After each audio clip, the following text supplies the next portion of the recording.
गे के मेला गे। Mix by Yadav films Bhojpuri Sonu Chamoli.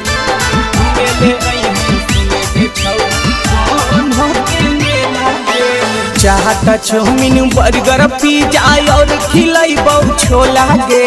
चाहता चाउमीन बर्गर पिज्जा और खिलाइबौ छोला गे।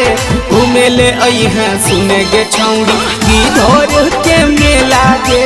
घूमे ले अइहे सुने गे छौड़ी गिद्धौर के मेला गे।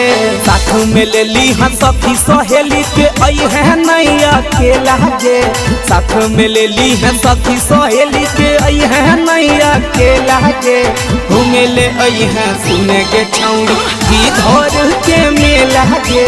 घूमे ले अइहे सुने गे छौड़ी सोनहो के मेला गे। गिद्धौर के मेला गे।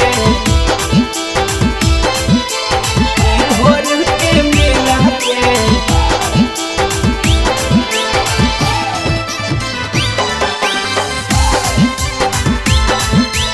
घूमे ले अइहे सुने गे छौड़ी सोनहो के मेला गे। तारा माची झुलुआ पर बैठबै दोनों साथ गे।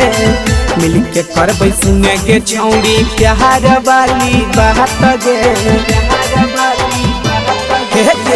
तारा माची झुलुआ पर बैठबै दोनों साथ गे। मिलके करबै सुने गे छौड़ी प्यार वाली बात गे। दर्शन करबही दुर्गा माई के चढ़बही नारियर केला गे। दर्शन करबही दुर्गा माई के चढ़बही नारियर केला गे।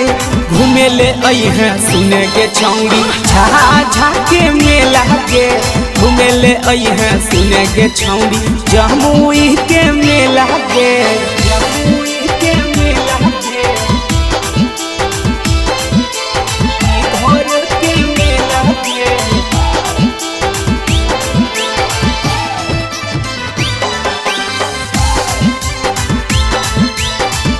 ले अइहे सुने गे छौड़ी सोनहो के मेला गे।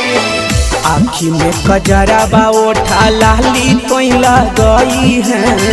दिलियो जबन सूट किनी के उहे पिन्ही के आई है। आँखी में कजराबा ओठा लाली कोइला गई है। दिलियो जबन सूट किनी के उहे पिन्ही के आई है।